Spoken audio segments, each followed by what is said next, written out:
First prize in the National Costume Design for Miss Universe Vietnam 2022. First place in the southern region of the 15th National Student Singing Competition in 2023. Duc Thang University is honored as one of 50 outstanding construction projects in Ho Chi Minh City, which was ranked 87th in the world according to UI Green Metric 2024.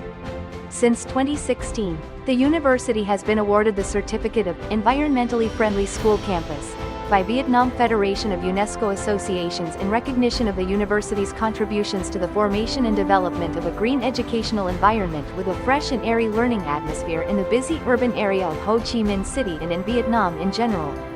The Inspiration Library is equipped with smart systems and a digital learning repository. Ladies and gentlemen, capable the of opening ceremony of the 9th International Conference on Finance and Economics, Icfe 2025, hosted by Duc Thang University, will begin shortly. Please kindly be seated and ensure that your mobile phones are set to silent mode. Thank you.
Ladies and gentlemen, a very warm welcome to all of you joining us at the 9th International Conference on Finance and Economics 2025 here at Duc Thang University. We sincerely thank you for your presence today.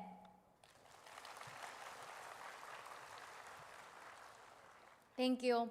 First of all, we would like to invite you to enjoy a welcome performance, Hello Vietnam, brought to you by the students of Duc Thang University.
Bạn hãy nói cho tôi biết chăng về họ tên mà tôi đã mang, về miền quê mà tôi ngày đêm luôn nhớ mong. Lòng tôi mong biết đất nước tôi, đất nước đã có bao đời, được nhìn bằng đôi mắt của mình, được trở về cội nguồn của tôi. Và tôi mới biết về đất nước tôi qua phim, mây trực thăng bay trên cao, tàn phá xóm thôn nhỏ bé. Ước mong về thăm chốn thiêng, mong sao quê hương giang tay đón tôi. Mong ước đến ngày trở về, lòng tôi yêu mến Việt Nam. Tự hào xin chào Việt Nam.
Mong sao quê hương giang tay đón tôi. Mong ước đến ngày trở về, lòng tôi yêu mến Việt Nam. Tự hào xin chào Việt Nam. Tự hào xin chào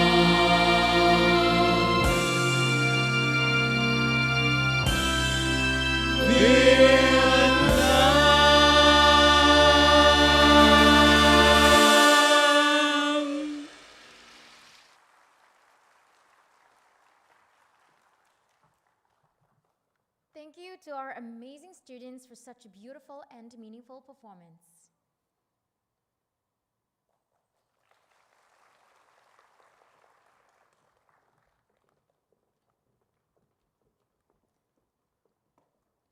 Distinguished guests, professors, and scientists, it is such a great honor to have you at the opening ceremony of the 9th International Conference on Finance and Economics, Icfe 2025, held at Duc Thang University, Ho Chi Minh City, Vietnam today. This year's conference is organized by Duc Thang University in collaboration with Thomas Bata University in Zlín, Czech Republic, Technical University of Ostrava, Czech Republic, University of the West of England, United Kingdom, and Institute of Chartered Accountants in England and Wales, United Kingdom. Thank you very much. Ladies and gentlemen, Icfe 2025 is the 9th event of the series of International Conference on Finance and Economics. This conference series serves as a platform for academics, researchers, students, and professionals to come together and share their research insights. The conference will provide an invaluable opportunity to present your research, meet new people, build new networks, and consolidate on existing collaborations. It provides an important opportunity to meet business leaders, regulators, policymakers, and government officials. We are privileged to welcome distinguished guests, professors, and scientists from across the globe to this meaningful event. We are honored to introduce to you our honored guests. Ladies and gentlemen, please welcome His Excellency Mr. 𝐓𝐃𝐄𝐌, Ambassador of the Czech Republic to the Socialist of Republic of Vietnam.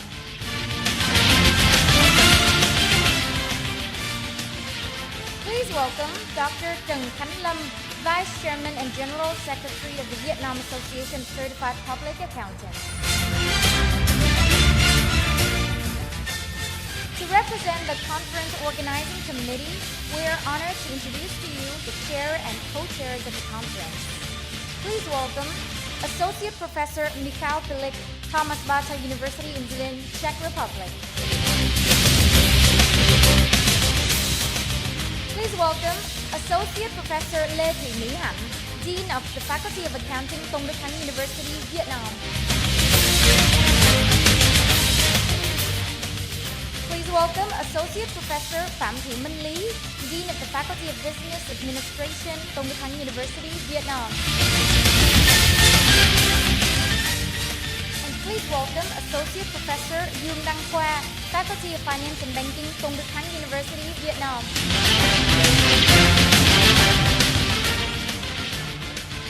We are honored to introduce the co-hosting institutions. From the Technical University of Ostrava, Czech Republic, please welcome Associate Professor Aleš Malecký, Vice Dean for Science, Research, and Doctoral Studies, Faculty of Economics, Technical University of Ostrava, Czech Republic. Please welcome Dr. Petr Gudný, Vice Dean for Internationalization, Faculty of Economics, Technical University of Ostrava, Czech Republic.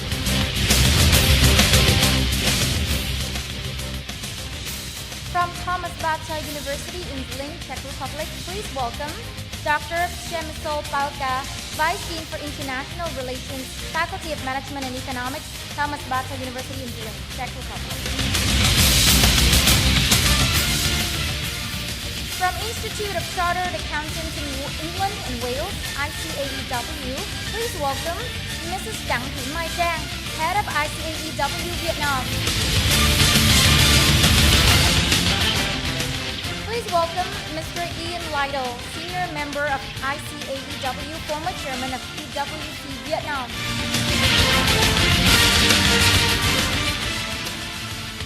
And we are honored to introduce to you our keynote speakers. Please welcome Professor Shahzad Uddin, Essex Business School, University of Essex, United Kingdom. Please welcome Professor Boris Popescu, Thomas Bata University in Zlín, Czech Republic. Please welcome Professor Irene Ting Wei Kiong, University Malaysia Pahang Al Sultan Abdullah, Malaysia. Adjunct Professor, Duc Thang University. Please welcome Professor Tâm Nguyễn, Nottingham Business School, Nottingham Trent University, United Kingdom. And please welcome Professor invaluable, University Malaysia Sarawak, Malaysia.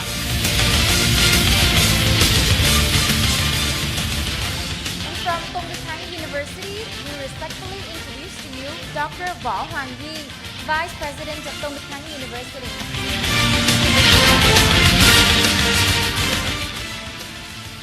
From the sponsors of the conference, we are honored to introduce to you Ms. 𝐓𝐃𝐓𝐔, Vice Director, Saigon Hanoi, Commercial Joint Stock Bank, SHB, Saigon Bank. Please welcome Ms. 𝐓𝐃𝐓𝐔, Deputy Branch Director, Joint Stock Commercial Bank of Foreign Trade of Vietnam, Vietcombank, Saigon South Branch.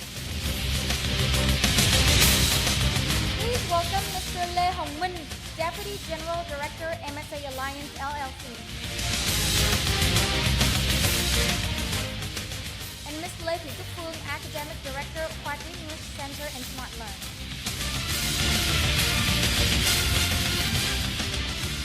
We would also like to extend our warm welcome to representatives from universities across Vietnam and the globe, experts, researchers, and lecturers from across the globe, leaders of various departments from Duc Thang University, lecturers, researchers, alumni, and students of Duc Thang University, representatives from all partner enterprises, as well as media representatives who help us share this event with the public. Your presence is truly an honor to us. Thank you very much.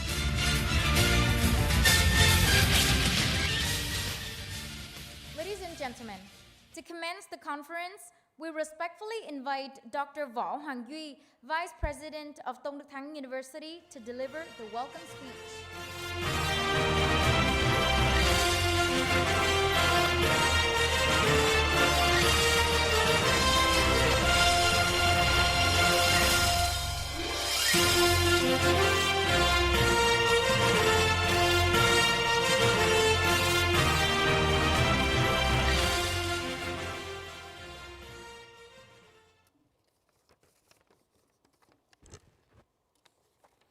Dear Mr. Ambassador Hinek Ronisek, Ambassador of the Czech Republic, dear Chairman of the conference, distinguished scientists, colleagues, and students, on behalf of the conference organizer and Duc Thang University, it's my great pleasure to welcome you to the 9th International Conference on Finance and Economics, Icfe 2025.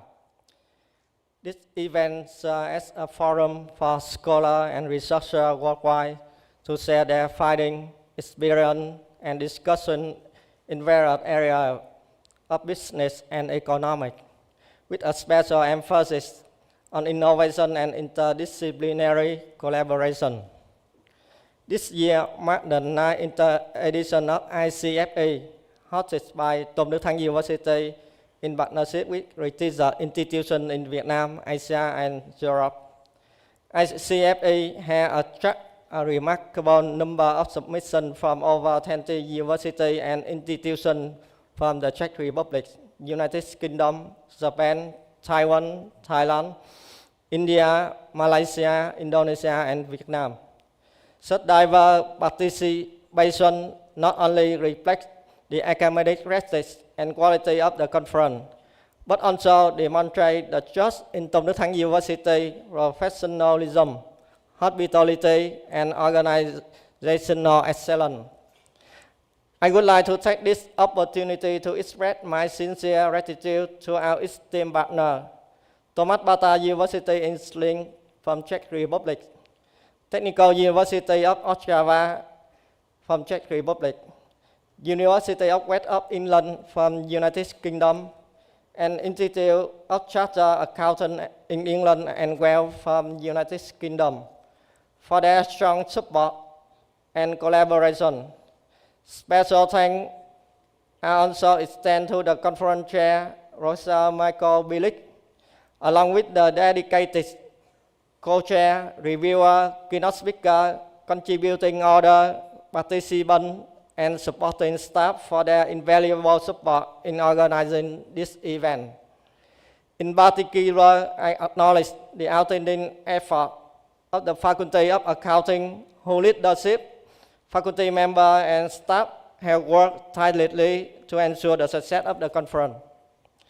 Finally, on behalf of Duc Thang University, I would like to extend a warm welcome and deep gratitude to all participants, university, co-organizers, institutions, and scholars for your presence and contribution for this conference.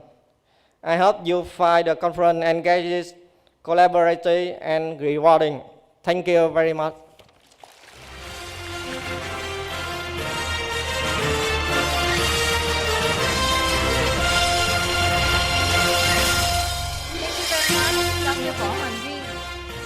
Esteemed guests, we are now privileged to invite Associate Professor 𝐓𝐃𝐓𝐔, esteemed representative of the conference chairs of the �ICFE 2025 to the stage and deliver the opening speech.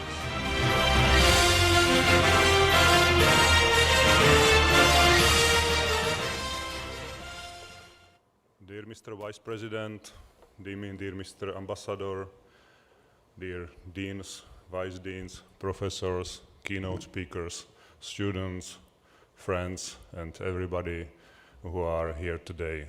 Thank you very much for the opportunity to being here with you. It is many years ago, and our faculty, me and many our colleagues were part of the first conference of finance and economics.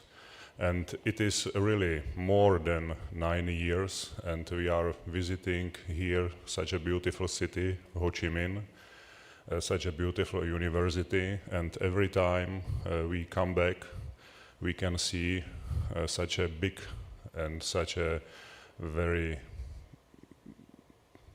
big developing of your university and of this city. We are very happy that we found here many friends and many colleagues and many students, and if we many of your academic staff are graduates of our study programs, PhD study programs, and we created a very long relationship and very long friendship. And I believe that this conference is not only a platform for researchers and sharing knowledge and information, but the platform for starting new friendships. This conference, it has 9 levels today. It's a history. So, and we are looking for the future, for the next years of the conference.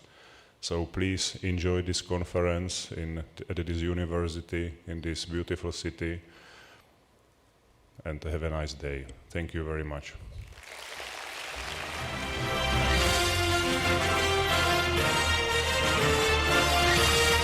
Thank you very much, Mr. 𝐓𝐃𝐓𝐔. Now we're honored to invite Mr. 𝐓𝐃𝐄𝐌, Ambassador of the Czech Republic to the Socialist Republic of Vietnam, to share his congratulatory remarks on this special occasion.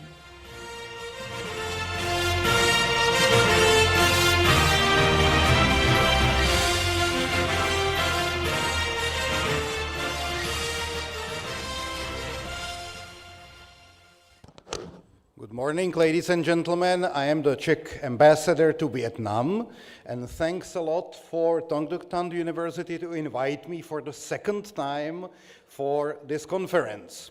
I feel a little bit obliged to explain to you why exactly Czech ambassador is here and why we have so many Czech universities since the beginning of this conference and so many Czech visitors. I was informed that 1/3 of everything what will you hear during the conference is actually of the Czech origin.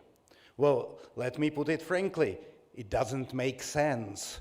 Czech Republic has 10.5 million people, which means we are smaller than Ho Chi Minh City. And no surprise that the first adjective when the Czechs started talking about Vietnam is big. Every big Vietnamese city is bigger than the Czech Republic. So let me tell you a little bit how it all started and where the Czech Republic and Vietnam is now on finance and economics. It all started 75 years ago. We are really celebrating 75th anniversary of the Czech-Vietnamese partnership this year. And in 1950, 4 countries decided that they will recognize Vietnam as a really existing country. These 4 countries were, obviously, China, your neighbor, they had to do it. Soviet Union, well, if China does it, Soviet Union must do it. So they were the second. The third one to recognize you as existing on this planet as an independent state was North Korea. Why? Because in 1950, Korean War started and they would be lost without the help of Soviets and Chinese. And then the 4th country in the world recognized you, and it was my country, Czechoslovakia, as the first European country to notice and recognize independent Vietnam. It was a very modest beginning, because we came here, the first Czech ambassador came here in 1954, and I remember it was just after French left. So there was not even chance to fly to Hanoi because the airport was still destroyed. So in 1954, the Czech ambassador in August sat on train in Prague and went through all over the Soviet Union, Mongolia, and China to reach Vietnam 4 months later. That's how long the journey took. And by the way, it was a complicated journey because the moment he reached Moscow with his wife, with his driver, with his number 2, and with the luggage, the Soviets decided to confiscate his luggage because he had too many of them. And no one informed them that the Czechoslovakia is also opening the embassy in Vietnam. So he had to leave the luggage there, his number 2, go to Beijing, spend first Christmas in Beijing, then receive back the luggage, his deputy, and they reached Hanoi on December 26 of 1954. And that's how modestly Czechs started here.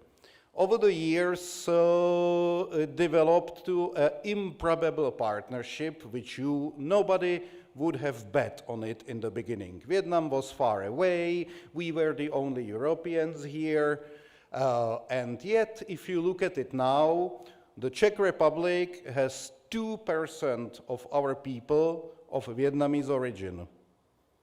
It's the 4th biggest nationality in my country is Vietnamese nationality.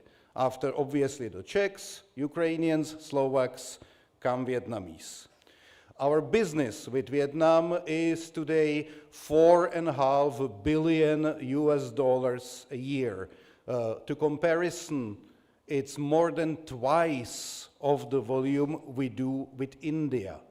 And India is the fastest growing economy with the most populous state of today.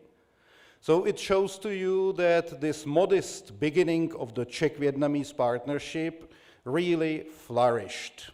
If you look at it now, the Czechs can come to Vietnam without any visa. The Czechs are producing Czech Škoda cars since the last year here in Vietnam, and I hope that soon you will see them more on the Vietnamese streets, because finally we made the new cars which are cheaper than Koreans. So you can have a European car for less than the Korean price. The Czechs bought Hai, the biggest electric power station in Haiphong and Hanoi. So we are very much into the development of the electrical power sector here in Vietnam. And of course, we are one of the major providers of the weapons for the Vietnamese army. You are flying 12 Czech subsonic fighters, L-39NG, and you got them before Czech army got them. So you were our very first customer for this new fighter trainer jet we use ourselves. As a result, we can see that for a flourishing economic relation, you need a political support, and you need the special conditions. And one of them is the presence of the huge Vietnamese diaspora back in the Czech Republic. That also makes Czech ambassador to come to conferences like that, because you, Vietnamese, are our gate to all the ASEAN countries. When we make here more business than we do in big India, it tells you basically all. So let me welcome you to the conference one more time. Thank to Duc Thang University again for inviting me. And I hope I told you and explained to you a little bit why you will see so many Czechs during the next few days. Thank you.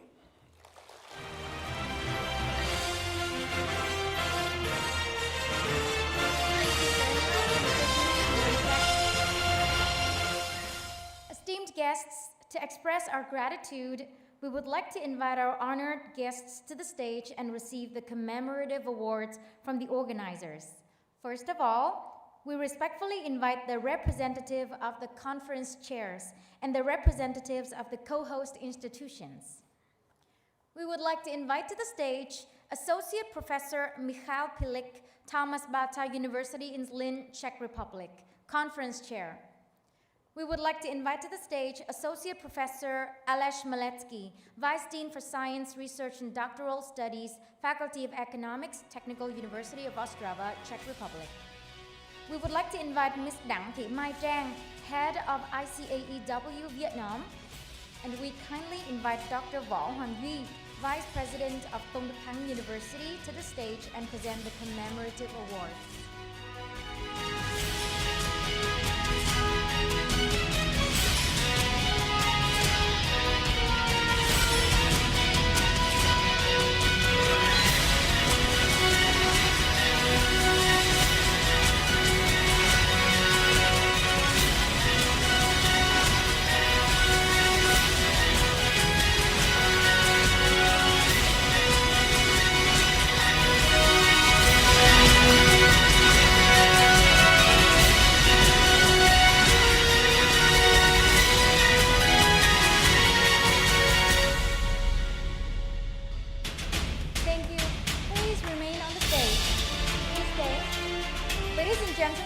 To commemorate this meaningful occasion, we would like to invite all the distinguished guests, professors, and scientists to the stage to join our honored guests for a group photo together.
very much for attending the opening ceremony this morning.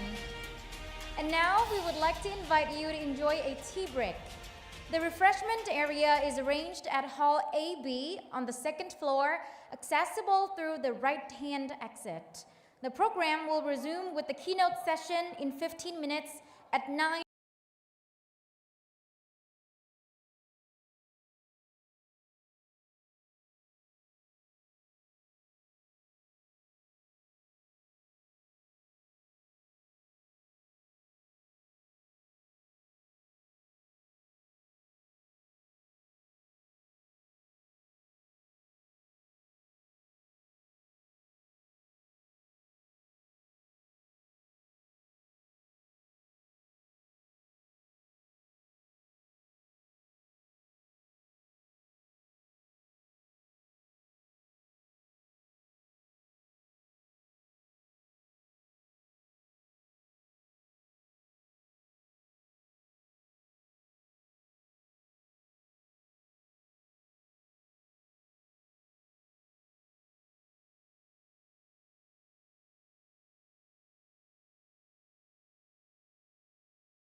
let me introduce Professor Thang Nguyen.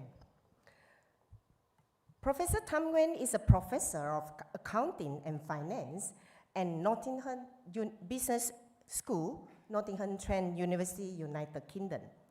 He has been qualified as a chartered accountant with several professional accountancy bodies, including ACCA UK, CPA Australia, and CPA Vietnam. He is also a fellow of the Higher Education Academy. His research interests cover a wide range of topics of financial reporting, corporate governance, corporate social responsibility, sustainability, and climate finance. His research has been featured in different internationally excellent research journals such as Energy Economy, Corporate Governance and International Review, Business and Society, Financial Accountability and Management, International Review of Financial Analysis, Accounting Forum, Business Strategy and the Environment, and Review of Quantitative Finance and Accounting. Professor Nguyen is currently Associate Editor at Journal of Applied Accounting Research, Accounting Research Journal, and Editorial Board member of Journal of Accounting in Emerging Economies. He's a co-chair of Corporate Governance SIG, the British Academy and Management, and academic advisor of the Vietnam Institute of Directors. With no delay, we would like to invite Professor Thang Nguyen to deliver the presentation. Welcome, Professor.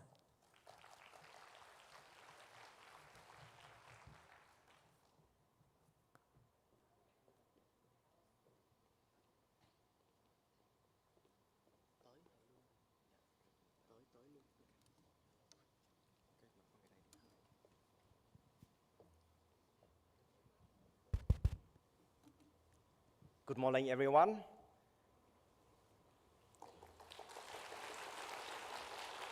Welcome to Icfe 2025, organized by Duc Thang University in Ho Chi Minh City, Vietnam. It's my honor to be here to talk about interesting topic of accounting, how accounting can contribute to future sustainability. But before I present my presentation, I would like to say thank you to all of you, faculty, researchers, policymakers, and regulators and students for coming, joining, and contribute to the success of the conference. I also want to say thank you to Duc Thang University, all the faculties, members, and students for their hard work, dedication to organize the workshop. And I heard that they still until like yesterday to prepare for the conference. It's amazing from the beginning so far. Okay, so thank you.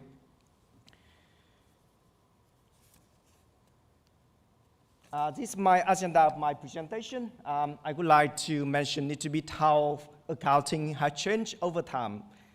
I'm not sure how many people here from accounting and finance background do know who is the father of accounting or mother of accounting, or when accounting existed.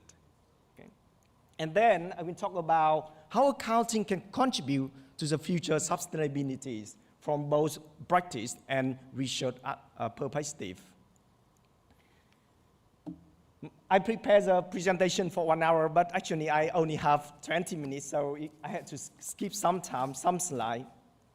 So you can see how accounting have changed over time. Accounting actually exists 3,000 years BC before Christ. Okay?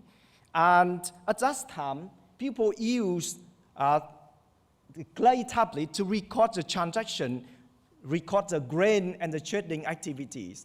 So it means accounting has been existed for a very long time ago. But who is the father or mother of accounting? Until 1494, the mathematician of Italian mathematician Luca Pacioli discovered the rules of double entry bookkeeping, and then who is then called as the father of accounting. And he's remembered with very famous quote that a person should not go to sleep at night until the debit equal to credit. So if you study accounting, or if you work with accounting, because we see that a lot of people represent the accounting firm here, that whenever you work with accounting, you have tried to find balance between debit and credit, right? Otherwise, the financial statement is not correct. From there, accounting have developed significantly, especially until 18th century when the Industrial Revolution started. There's an expansion of factories in the UK and around the world. And the cost accounting appear and then well developed as well. Especially, there's a lot of accounting professional body like ICEW, founded in 1880, and a lot of other accounting firms also founded in that time as well. So you can see what is the definition of accounting. In this lecture, I don't teach about accounting, so I don't ask you to do double entry accounting or prepare the financial statement. But the definition of the accounting is from the American Institute of Accountants in 1953. Historically, accounting has been defined as the art of recording, classifying, and summarizing the financial transaction events in terms of money and interpreting the result. So we can see the definition here focuses on the financial aspect of the organization or business.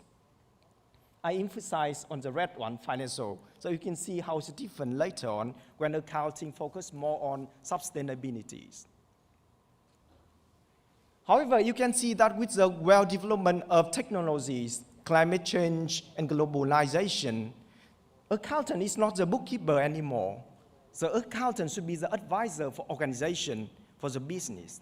And also with the well-developed of technology, accounting is not about the past information. So normally you can see that in the past, you had to wait until the end of the year, and then come to January or February, that the director will have information of the financial performance of the company. But now, with the development of AI and technology, the organization, the stakeholder can know what is going on with the business at the right time when it happens. Okay? So you can see, for example, you can see the dashboard there. They're all information about specific account or all the performance of organization. Also, because of climate change, we know that the global warming, and we face a lot of severe impact of climate change. So accounting and finance need to have a responsibility to respond with the climate change. Okay? So the accounting should go beyond the contribution to their own, but also need to have contribution to society and planet. So in the past, we can see that the key point of history accounting here for you, if you are not an accountant or doing accounting, you can see that accounting has changed over time from very simple log to the complex system. And also the technology, regulation, and globalization need to change in accounting. So the accountant should have a more contribution beyond their business, to have more contribution to society and the planet. So in this part, I will go how accounting can contribute to future sustainability. So what is a sustainability accounting? You can see that the definition of accounting now is different. It's a process of measuring, analyzing, and reporting environmental and social impact alongside the financial performance. So now you can see the definition go beyond the financial aspect of accounting and business. So the key component of sustainability accounting focus on environmental impact, how much the carbon company emitted, how much water they use, how much energy they use.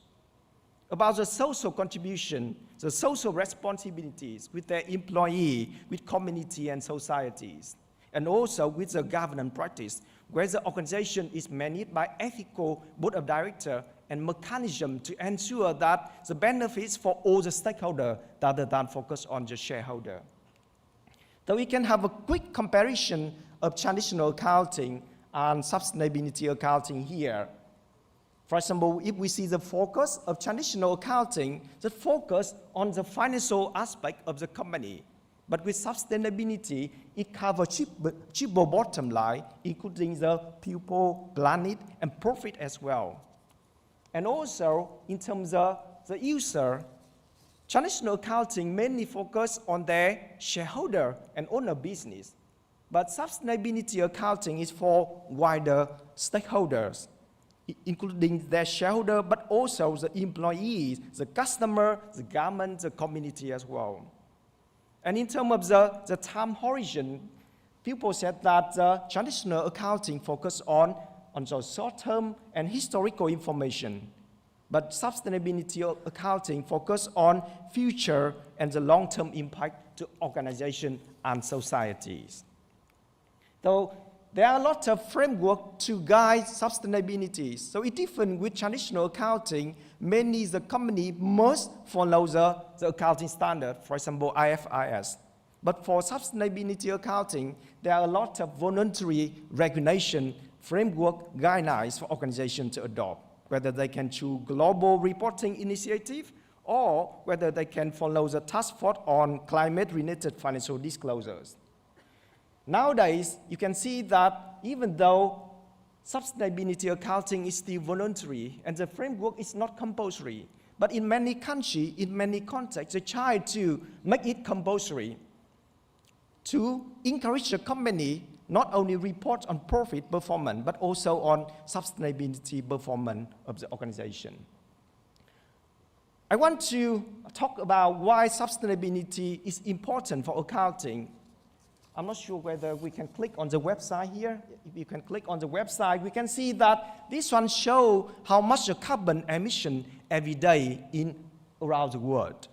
So if you can click on the website, no, yeah? No, you can't click. Okay, that's fine. So I can share this one later with you. You can see that from our work in data, it shows the carbon emission by country, by area, by every time. You can see that there's a significant change from 1950 to 2023. So only 50 years, you can see the sharp rise of carbon emission. And you can see the world map, it changed into the dark red. It's a lot of carbon emitted every day.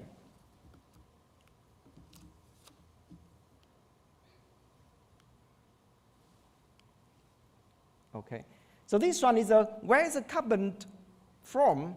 You can see that all the activity of organization, of human being, animal created carbon to the environment. So you can see many sectors. For example, it's very important or key sector of a nation. For example, transportation, manufacturing activity. They contribute a lot on carbon emission. So why it matters to accounting? So this one, I want to talk to you about the scandal. You may hear about the scandal of emission scandal from Volkswagen, one of the very big car maker from Germany. So Volkswagen emission scandal, also known as the Dieselgate, began in September 2015, when the US Environmental Protection Agency issued a notice on the violation of Volkswagen for installing the illegal software in millions of their diesel vehicles to cheat the emission test. So this device software allows the car to meet the emission standard in emission test, but it actually emitted nitrogen oxide up to 40 times the legal limit in normal driving condition. Volkswagen faced numerous investigations worldwide and incurred over 33 billion in fines, settlements, and buyback costs in the US and other regions as well. And the scandal also caused significant reputation damage for Volkswagen. So how it impacts on finance and accounting? You can see as a consequences, the financial statement recorded a profit before tax is a losses 1.3 billion compared to the huge profit of 14.8 billion in 2014. So you can see it impact immediately to the financial performance of the company from non-financing activities. Another case is not the intentional incident, but this one is the incident happened in 2010. The Deepwater Horizon oil spill began with the catastrophic explosion on the BP-operated drilling rig on 20th of April 2010, killing 11 workers and igniting the largest marine oil spill in the US history. And for 87 days, the oil continuously flowed into the Gulf of Mexico and from Mancodo well before the lake was cut in July 15 of 2010. And the disaster released an estimated of 134 million of gallons of oil and causing unprecedented ecological and socio-economical impact on the Gulf coastal and resources and wildlife. The spill resulted in significant impact on people who depend on the Gulf coastal resources and also impact on the worker who exposed with the chemical during the cleanup, and it keep have ongoing consequences to wildlife and ecological system until today.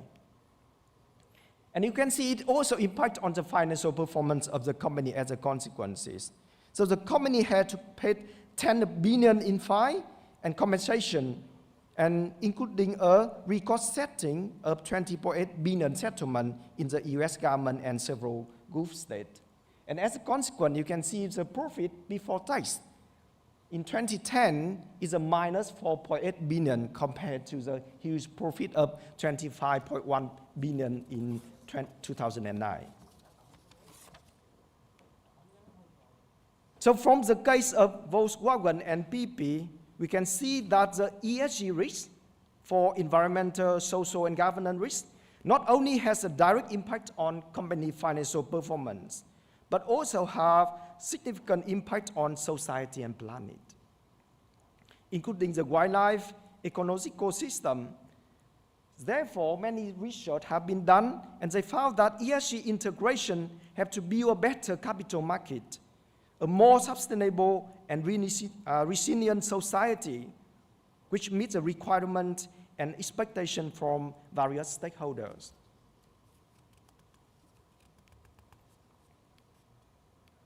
So this one is a, for example, practice of sustainability recording in the UK.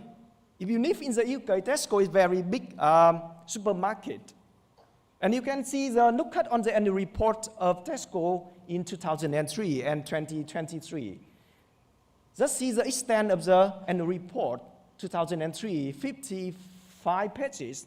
But when it comes to 20 years later, the annual report have nearly 200 pages. And the information there not only includes the financial information, but there are a lot of information about the communities, planet, and other issues of the planet as well. So for example, this one, in 2003, on annual reports, it focused on financial performance about their dividend, share capital, share returns, and the mainly focus on the shareholder and Tesco own business. But if you look at on the Tesco 2023, the focus now on all the stakeholders and the value and the purpose of business and the balance between the financial and non-financial information. So we can see that, for example, the big KPI of organization, so key performance indicator of the company, there are 6 KPI, and there are 3 KPI about the financial performance and 3 about non-financial performance. So there's a balance between the financial and non-financial of the organization. And also we can see here the focus not only for shareholders, shareholder only a part of stakeholder, but also other stakeholder, for example, customer, college, supplier, community, and planet. They are all the key stakeholder of organization.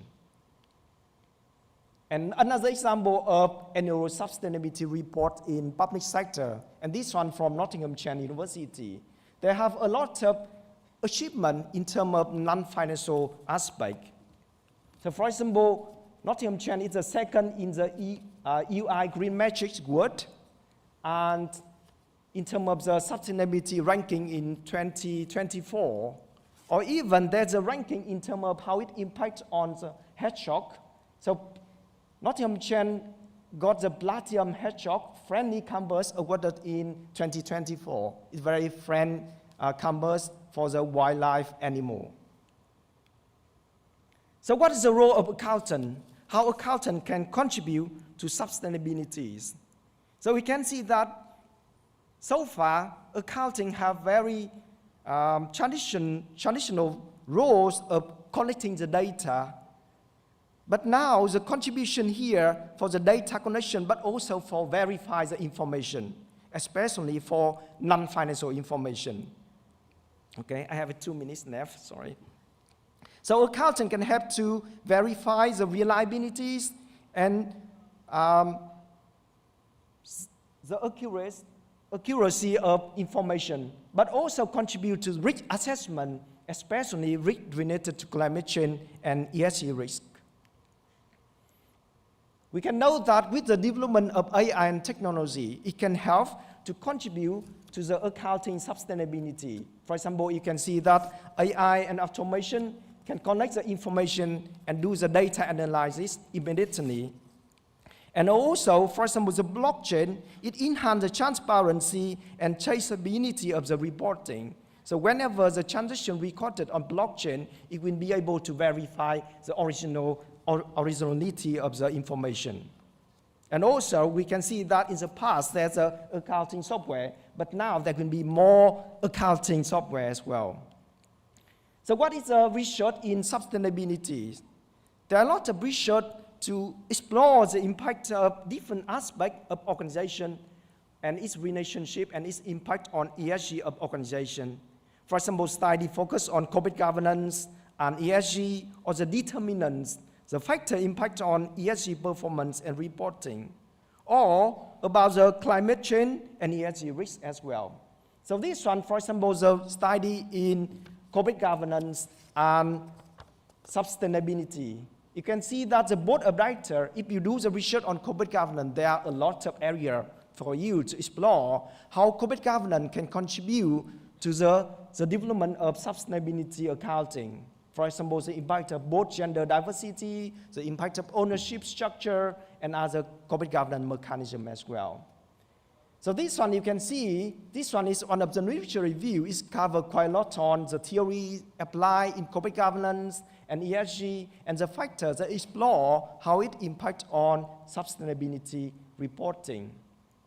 And also, for example, the impact of ESG and firm performance. There are more than 1,000 studies in last 30 years exploring the impact of ESG on financial performance. So they try to find the link between the non-financial aspect and financial performance of organization. And this one is the impact of ESG and firm value. So if the firm invests in ESG, whether it will increase the value for organization or not.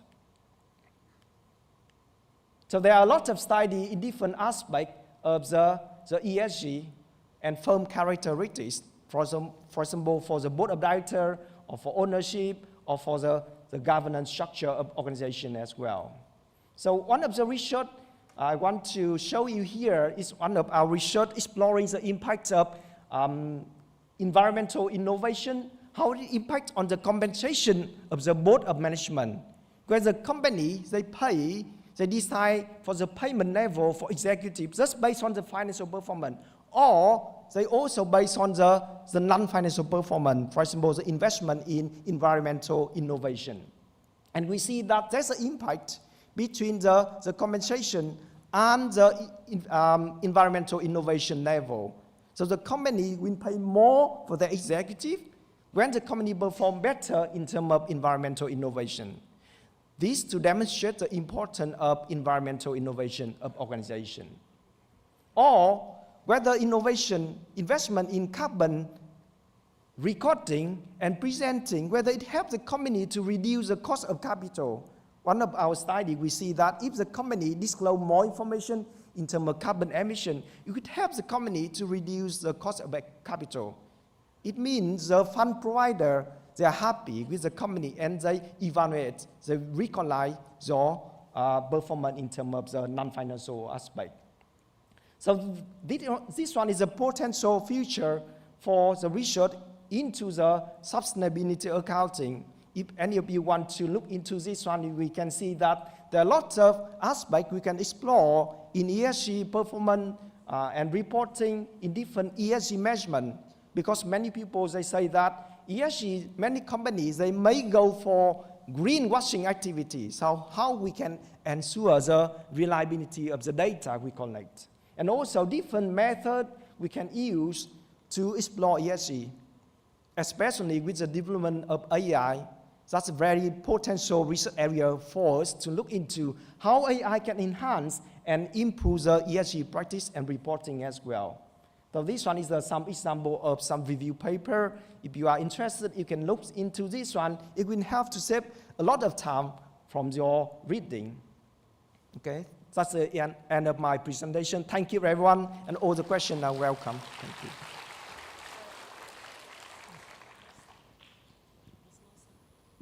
Excuse me. Right. Thank you so much to Professor Tham.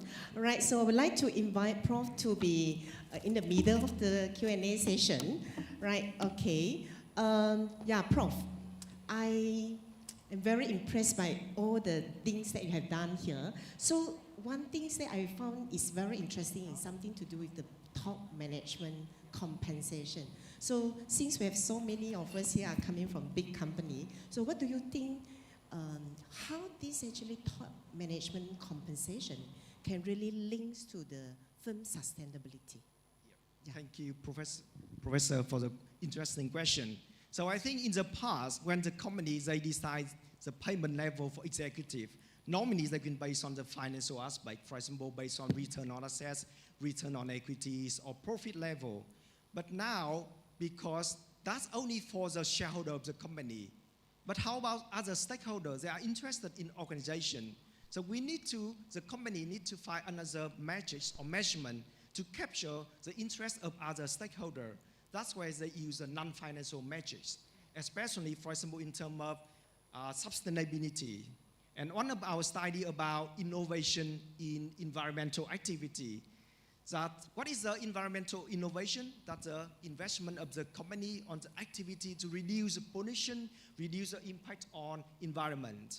And many research, they found that now the companies, they use a non-financial metric to capture the performance of the executive, especially for the top of management.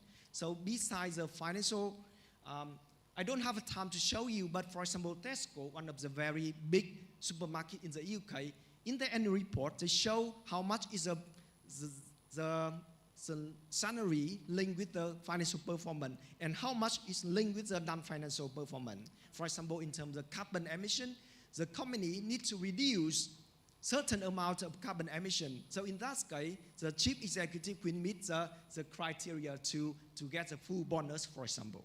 So it's very important aspect. Thank you so much, Prof. Now I'd like to open the floor to the audience. If you have any questions that you'd like to ask directly to our professor here. Yeah, please. You probably can introduce your name and your institution or the company that you're coming from. Right. Good morning, Professor Tham. I'm 𝐓𝐃𝐓𝐔. Currently, I am a lecturer in Faculty of Accounting, TDTU. After listening to your presentation, I have a question for you. How to measure governance practice such as ethics or accountability? Because the issues are difficult to measure recently and specifically. That's all. Okay. Thank you very much for the question. The question is how we can measure governance performance, right? And how it links with the accountability of organization. So in terms of corporate governance, what is a corporate governance definition? It's a system where it to manage and and supervise the organization to ensure that the organization meets the objective of various stakeholders. So you can see here, one of the measurements many researchers use to capture governance is, for example, they focus on the board of directors. They can focus on the diversity of the board. So besides how many members of the board, that's the board side, but also, for example, diversity from the gender perspective, how many female directors on the board, especially in many contexts, for example, Norway or Denmark, they require minimum of 40% of the board members are female.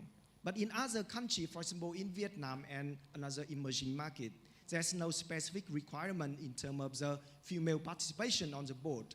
But they encourage to get more involvement. So one of the metrics we can capture the board diversity from gender perspective is the number of female on the board, the proportion of female on the whole board of directors.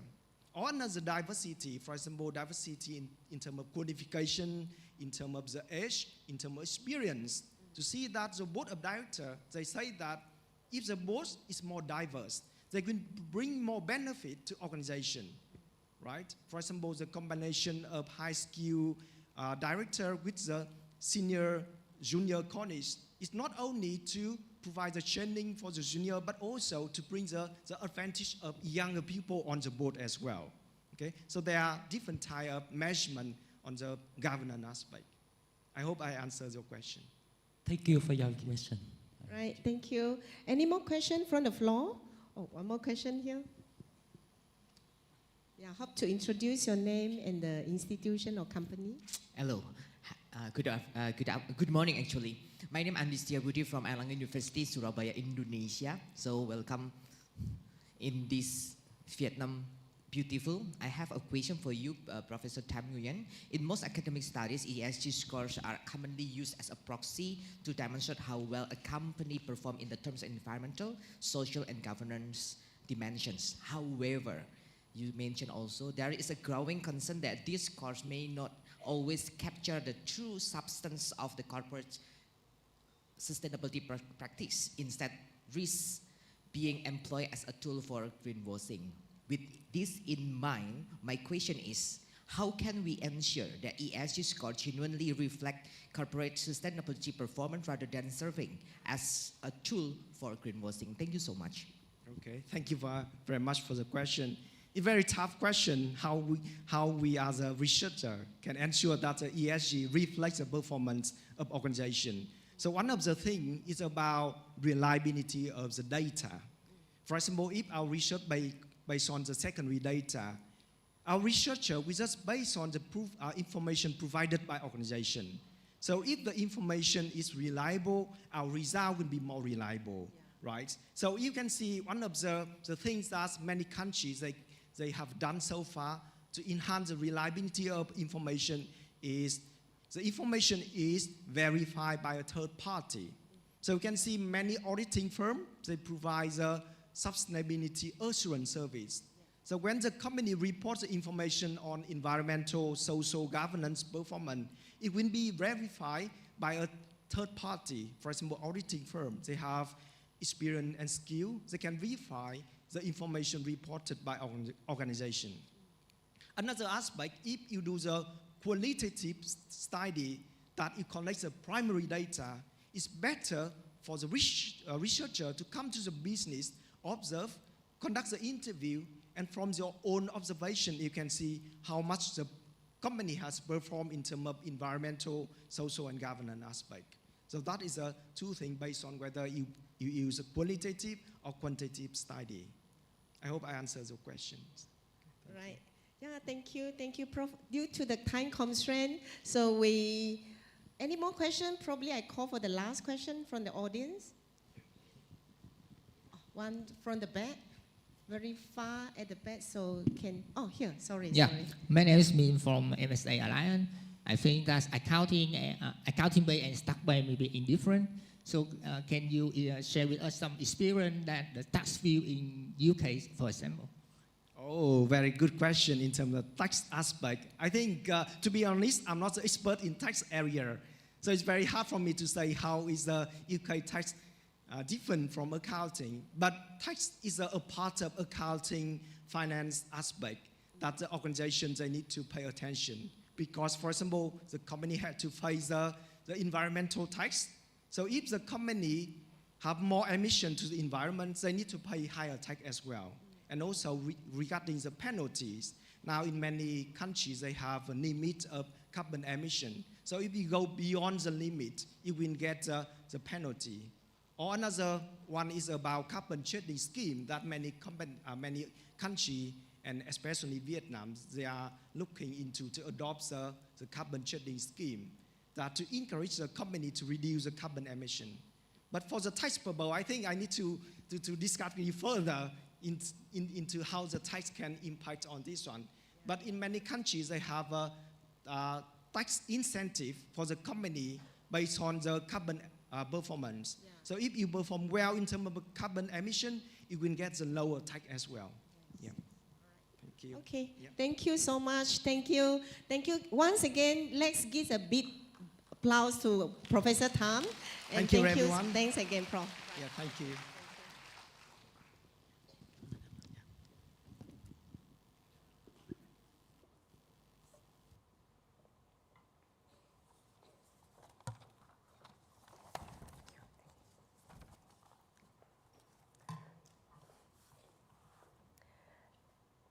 Ladies and gentlemen, now is a keynote session for our second speaker. Our second keynote speaker will be delivered by Professor Shahzad Uddin from Essex Business School, University of Essex, United Kingdom. Let me introduce Professor Shahzad Uddin. Professor Shahzad Uddin is a professor of accounting and director of the Center for Accountability and Global Development at Essex Business School, University of Essex. He is the founding editor of the Journal of Accounting in Emerging Economies. Professor Uddin received the British Accounting and Finance Association Distinguished Academic Award in 2022, recognizing his significant contributions to academic accounting and his pivotal role in shaping accounting and finance education in the UK.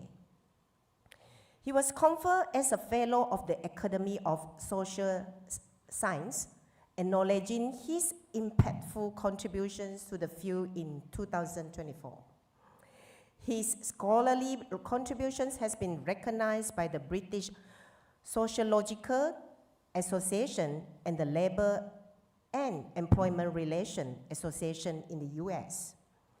Professor Uddin has authored numerous academic and non-academic articles on a wide range of topics, including accounting and development, sociology of work, and corporate governance and sustainability.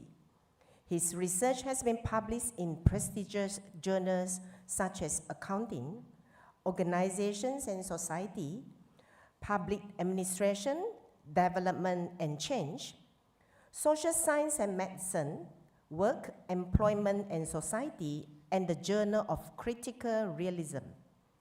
Shahzad's research spans a broad geographic scope, focusing on the majority world across multiple continents, including Asia, Africa, Latin America, and Eastern Europe.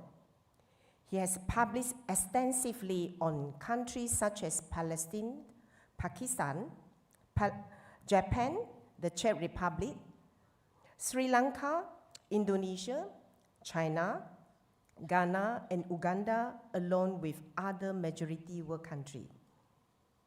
Ladies and gentlemen, let us welcome Professor Shahzad Uddin to deliver the second keynote speech.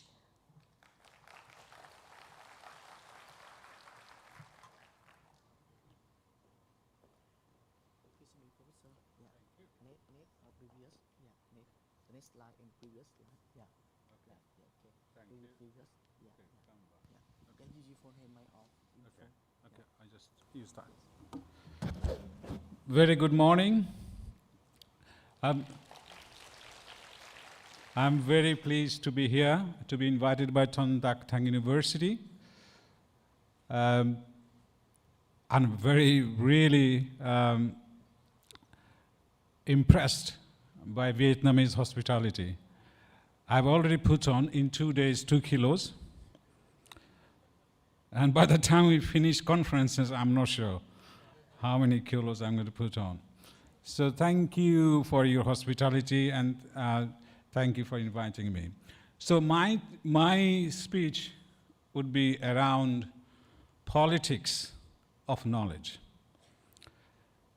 So in all our aspects of our lives, politics has a role, and knowledge is not out of it, not an exception.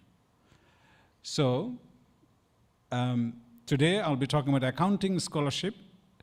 It may also applicable to other scholarship, other business discipline scholarships especially. And I'll talk about injustices, epistemic injustices, I'll explain that, and the majority world. So perhaps I'll explain first what we mean by majority world, right? So in simple terms, the majority world meaning non-Western countries. The reason that I am emphasizing on this term is because alternative terms are either not accurate or derogatory. So non-Western countries are known as third world.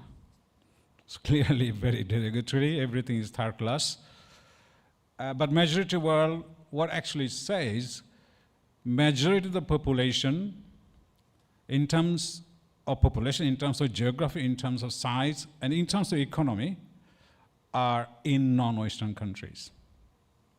So hence, I like the majority world better. And I wrote a piece on it and published in British Accounting Review, why we should use majority world instead of less developed country, emerging economy, or third world, and et cetera, et cetera. For accounting researchers, economic significance is quite important, I guess, because we talk about economic activities. And even in terms of economic significance, if you just put together bricks, that also more than G7. So in my definition of majority world, Japan included, because Japan is also not Western countries. So therefore, my argument is this: the accounting we know today, or accounting knowledge as we know, are very much biased by the understanding of Western world, which is very few countries. The Western world, as we know, is Anglo-American countries, plus few other Western European countries, for example, France and Germany. So the accounting knowledge we know, I mean, Tam was presenting, for example, I was listening to him, that 𝐓𝐃𝐓𝐃𝐿 or 𝐓𝐃𝐃𝐓𝐃, however you pronounce it, apparently the father of double entry bookkeeping, right? So I was reading a British historian, if you know, his name is William Dalrymple. He wrote about Indian history. He's not an accountant. So I was reading his book, and in his book, he's arguing how 𝐓𝐃𝐃𝐓𝐃 learned double entry bookkeeping from the sailors and of Italian sailors, who then learned it from Indian sailors. So apparently 𝐓𝐃𝐃𝐓𝐃 has father, and we don't know those fathers because of politics, in my case, politics of knowledge. Only thing we know, which is published. And we also know the history is written by the victorious. So therefore we have to sort of think about what is happening now in terms of accounting scholarship, what can we do as a researcher. So epistemic injustice just simply mean when your voice is being undermined simply because where you're from. Say you write from Vietnam, and apparently Vietnam is not a an important country, and many journals would not publish your work. So as a knower, you have been discriminated against. So this is kind of an idea of epistemic injustice. Fricker has written about it. I use this concept in accounting and making these arguments. So first I'll show you some of those instances of epistemic injustice. Why I'm saying the voices from the majority world are not being represented in accounting scholarship. Look at these stats. 9.5% of articles are published from the majority of the world. And 90% of accounting knowledge we know today are published from few countries. So what we know of accounting knowledge, in fact, we know very little, because other voices are not represented in accounting journals. And it is not just accounting, it is also in other business disciplines. I'm just simply pointing out to the accounting because I'm an accounting researcher. But very recently, British Commonwealth journals are pretty good in publishing from different countries. But mainly North American journals clearly reject any articles from non-Western countries. So there is a number of reasons given to us. For example, small number of submissions. So how do they publish papers from Vietnam? They don't receive any papers from Vietnam, for instance. But this is a kind of a typical response. But also it's important for us to point out why Vietnamese researchers would not submit articles to, say, American journal. The reason they don't, because you don't publish them. So in a vicious cycle, they will submit less and less. So a small number of submissions is not a good defense for any journal editor. So if you don't publish your work, if you cannot publish our work from the majority world, policy will be made, accounting standard will be set based on knowledge that policymakers know. So, and what happens in turn, same policy will be applied to majority world. And when those knowledge are not being taken into consideration. And the citation bias is another thing. So authors even from the majority world don't value the work from the majority world. So that's also create that cycle of undermining the voices from these countries. I just quickly, it's a big slide, I'm not going to explain everything here, but I can discuss it if you raise question during the question and answer session. So basically, the experiences of these researchers, I've been the editor of the Journal of Accounting and Emerging Economy, is because it came out of epistemic injustices the researchers have been suffering from. We encourage papers from majority world. And their experience is that as soon as they submit from majority world, from non-Western countries, immediately they get a lot of questions. Apparently they have to give further kind of justification, why this and why that. So this is a kind of we call it credibility deficit. Even one of the very experienced researchers I spoke, so she's very good in terms of publication, published a lot of articles from the Western countries. As soon as she submitted from non-Western countries, got a lot of questions and couldn't publish that article. So it's a similar experiences that the researchers are suffering. But the good news is that still we managed to publish from the non-Western countries. And these are the areas that I listed here that scholars have been successful in publishing from non-Western countries. What is more interesting here, all of this topic you can notice in this list are very unique. So in a sense, it's also a clue for non-Western countries researchers what kind of topic they should be studying.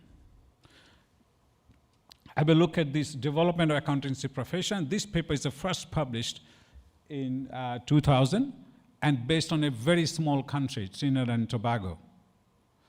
So size here doesn't matter. It's because this paper showed how in a small country profession can be developed and so on. And every single other topic is very unique. For example, accounting controls in extreme circumstances. And you don't have to justify further. And a number of other, microfinance is another key topic. So those are the topics that you have the people written on and were successful to publish.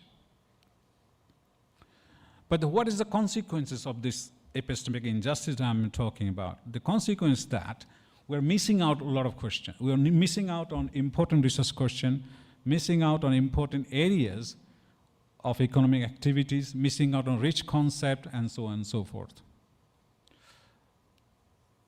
So first of all, missing out on relevant research question. So what at the moment, how we decide which questions are important? We read papers, right? We read literature review. We do the literature review and decide this is the research topic we have to do. But at the moment, if you do the literature review, you find all the topics are very relevant to the Western countries, not very relevant to the countries you belong to. And hence, people automatically kind of mimic what is important, taken from the literature review, and continue to do the same topic, which is not relevant to their own country. So, an example would be, say, for example, corporate governance studies. In a corporate governance is a common, theme. But in corporate governance, board of directors, for instance, is a very important topic, important issue for Western countries. Because big corporations, board of directors' role is important, they change things. And this is not that important for majority of the world. Why? Because the companies in the majority of the world are family-owned. So board of directors' role are not that important because family control everything. So therefore, what is more important for majority world researcher is looking at family dynamics in the corporate board. That's probably more interesting topic, but we don't do this topic because we don't see same topic in the literature. So what I'm saying is here that we have to think out of the box to make the accounting knowledge more rich. At the moment, it's narrow, it's biased, and so on. And one example, I'm the informal sector, for instance. In accounting scholarship, you can hardly count how many papers on informal sector. And informal sector is very important for majority of the countries. But we don't see research because it is not that important in Western countries. Again, research method. Most of the research in the Western world, the quantitative studies, for example, very important, and not so for non-Western countries. So in this slide, we're trying to argue that, look, try to take a research method which is relevant to your context, relevant to your topic, try not to follow what is in the literature review. I'll explain that if you have any questions later on. I think this is my key point. Because of this dominance of a Western dominance in accounting scholarship, we are missing out on the rich concept and ideas, which could have been interesting and important to enhance accounting knowledge. So, for instance, agency theory is a very key development in accounting and finance and business. And this agency theory is based on self-interest. And this idea of self-interest, very, very Western. So we're now working on an account philosophy of the person to understand how African try to understand the self. And they understand the self more differently than Western self. They understand the self from a more communitarian perspective. They see it as a community, part of their self. So that could explain a lot of African accounting practices, a lot of African business practices, if you see from the perspective of account philosophy. But it is not known because we're not writing about it. Another example, what is missing? So from Japan. So I was working on participatory budgeting in Japan, how Japanese participate. So I was thinking how I understand it. So if I look at Western thinking, Hofstede's idea of collectivism and individualism, all the cultural values that tells us how participation happens, and it didn't seem to explain what is happening in Japan. Whereas when I was looking at the Japanese cultural values, then I found Japanese philosopher, not philosopher, sociologist, Nakane's group society is much more useful to explain how Japanese participate. So the idea I'm really talking about, by ignoring this vast majority of these countries and culture, we're missing out important concepts and ideas which can bring to the accounting knowledge. I've got only 2 minutes, so I'll stop. I talked about how one can help from the editor's point of view. So one of those things are forging international partnership, like this conference, for instance.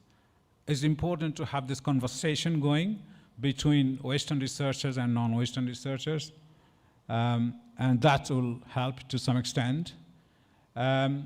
Special issues on various relevant issues for the non-Western countries also help.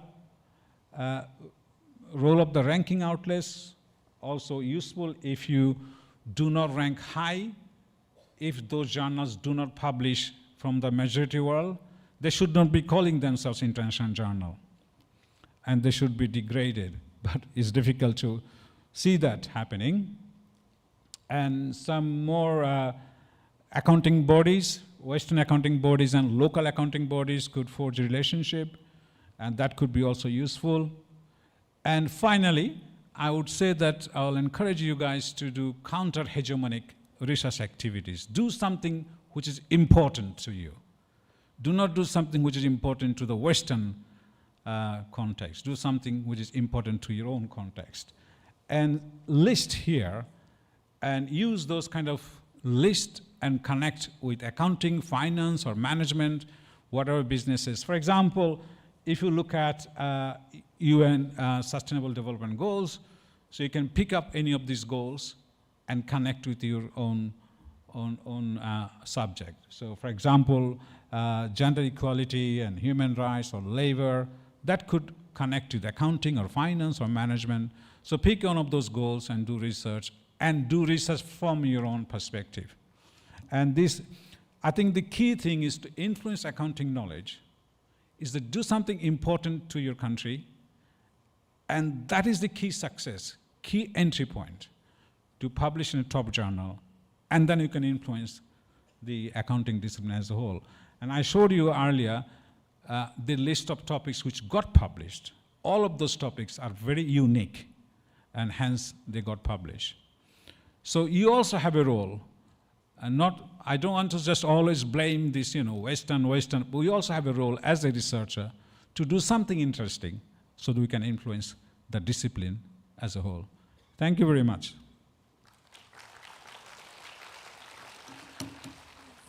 Right, thank you so much, Professor Shahzad. And yeah, now we would like to open to the Q&A session to Professor Shahzad. Yeah, Prof, probably before open to the audience, one question from me. Yeah, because we have many young researchers here, and we have to meet our KPI as well sometime. So, yeah, so what is actually the quick win advice from you in terms of looking into the hot topics and also the topics that you have highlighted just now, how to make a balance in between? Hot topic. What is hot? Like, for example, big data. People talk about big data, talk about AI in accounting. Yeah. So, what is hot depends on you. Yeah. Okay. So I would say that if you do the literature review, you find something hot. That hot is not hot for you. All right. Okay. So find something hot for you, which is relevant to the country that you are actually from or you're collecting data from, and that has better opportunity to publish in a top journal. So do not always be mused by the hot topic in the literature. As I said, this hot topic always biased to a particular scholarship. So you have to challenge that scholarship, think what is hot to you. All right. So in other words, we can create this hot by ourselves. Hotness, right? Yes. Yeah, all right. Okay, so now I'd like to open to the floor. If you have any questions, you can ask directly to our prof here. Any question from the floor? Yeah, one question from, introduce your name and also the institution. Good morning, everyone. Thank you for your presentation. My name is Mi, lecturer for accounting and accounting TDTU. I have a question for you. Modern accounting, such as sustainable accounting, is developed from the West, and Eastern country learned and inherited it. So is it necessary to evaluate it both cultural equally? Right. Okay, so you ask a question which is very interesting. So the way we define sustainability, absolutely right. We defined it from the perspective of the West. Now, I give an example. I think I gave this same example before to, maybe you have heard this. We are considering a paper on sustainability in our journal. And I was so interested to read the paper because that sustainability paper talking about sustainability and Balinese culture. So basically, they're examining the sustainability concept from Bali, how Balinese culture influences, shapes the way Balinese people do the sustainability.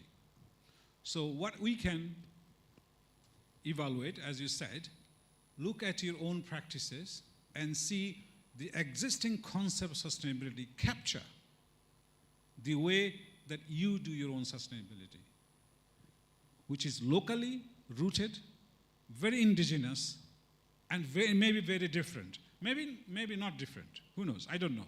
So basically taking from your own experience, own culture, own context, and try to question how sustainability has been defined in the literature, which is basically from the Western perspective. And another point, sustainability often also leads to what I call green colonialism. So the way they try to use this concept and often uproot people from the land and use this concept of sustainability to justify those uproot, what is going on in a particular town or city. So sustainability can take a different directions. And as a researcher, doesn't matter accounting, finance, management, we always need to question from our perspective, from our cultural point of view. Thank you very much. Thank you. Any more questions from the floor? Seems like everyone understands what Professor is talking about, right? Any more? Oh, one more from the back. Yeah. Student from the back. Yeah. I think it's lunchtime, is it not? Lunchtime, yeah.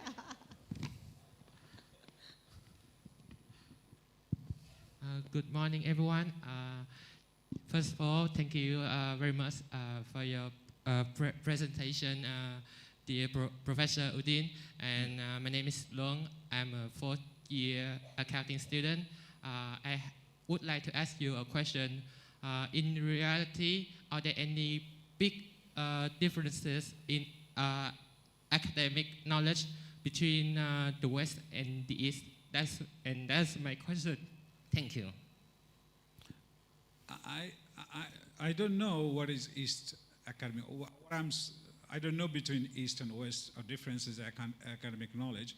What I know that what the knowledge we know of accounting today is very much based on the perspective of the West.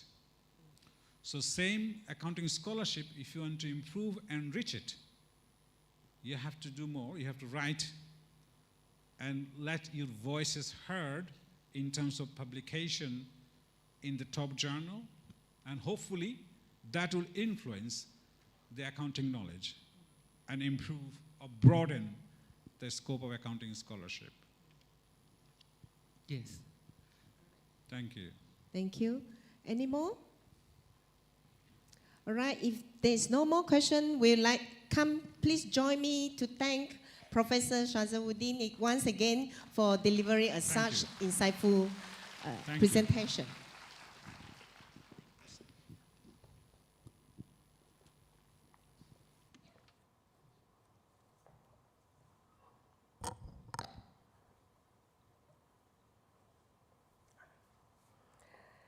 Ladies and gentlemen, third keynote speech in this session will be delivered by Professor Ivan Lau from University Malaysia, Sarawak, Malaysia. Let me have a brief introduction about Professor Ivan Lau. Professor Ivan Lau Pokhot is a professor at the Faculty of Economics and Business, University Malaysia, Sarawak, UNIMAS, where he currently serves as Deputy Dean for Research and Commercialization. He has held several key leadership roles, including Deputy Dean for Research and Postgraduate, Director of the Center for Business Economics and Finance Forecasting, and Head of Strategy. Internationally recognized, he has held visiting positions at the University of Cambridge and leading universities in Indonesia. With an impressive research portfolio, Ivan has published 118 journal articles, 10 edited books, and 91 other scholarly works, including book chapters, proceedings, and policy pieces. His academic excellence has been recognized through numerous awards, such as the UNIMAS Young Research Award, Highest Citation and Impact Award, and multiple research medals and best paper awards.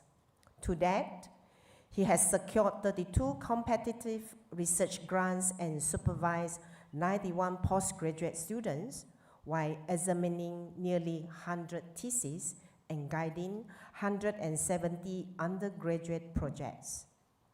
Ivan is also an active scholar, global scholar, delivering keynote speeches and presentations in more than 10 countries, ranked among the top 9% of economics in Malaysia and Asia, and the top 10% in Asia by RIPRI. He's one of the UNIMA's most highly cited authors. Beyond academia, he's passionate about running and traveling, embodying a balance between professional excellence and professional fulfillment. Ladies and gentlemen, please join me to welcome Professor Ivan Lau to deliver his keynote speech. Welcome, Professor.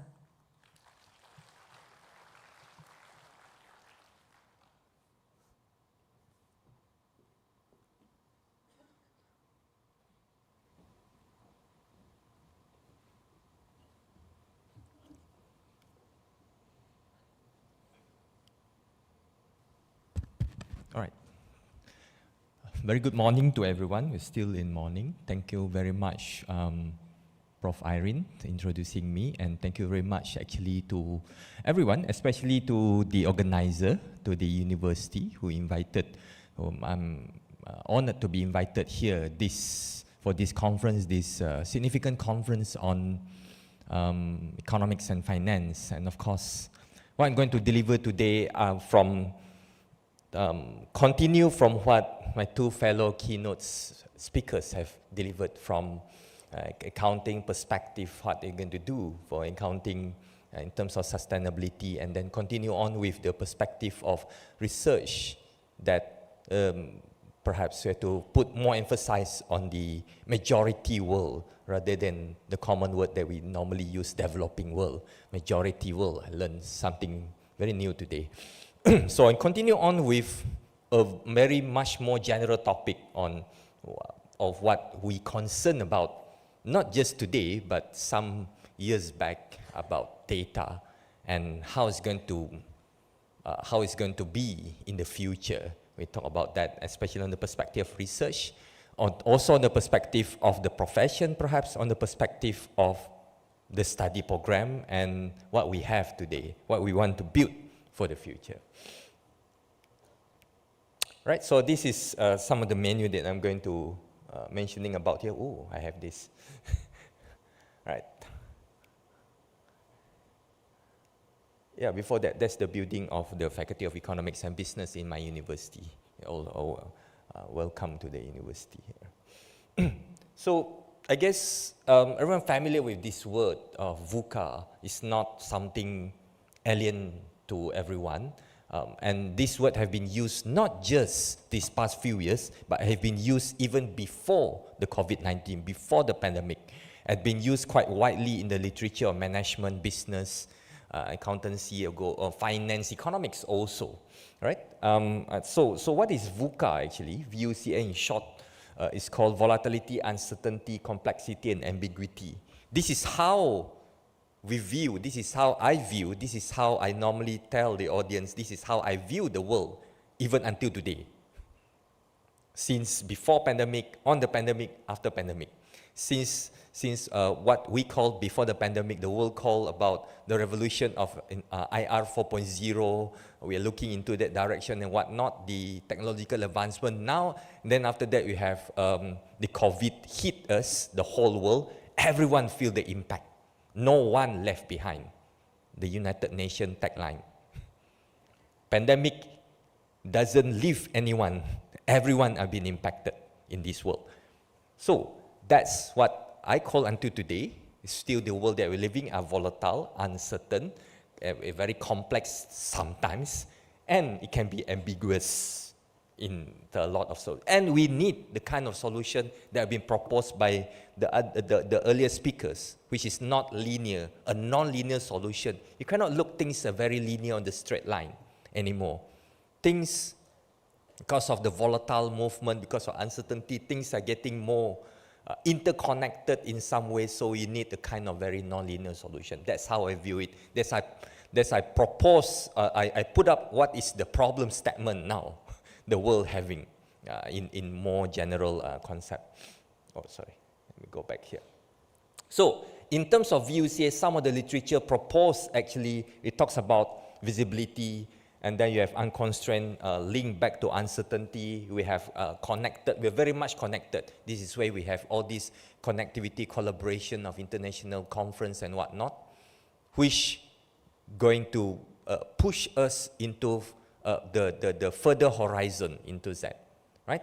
And in terms of ambiguity, a lot talks about AI, how AI can be a catalyst, not a replacement, but be a catalyst now and the future.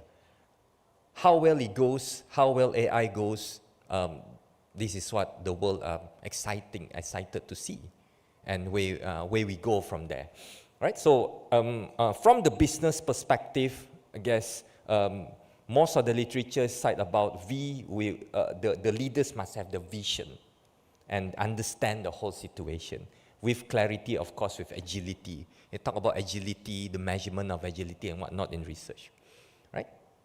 And for the part two, this is what also happening as part of the issues that happens across the world.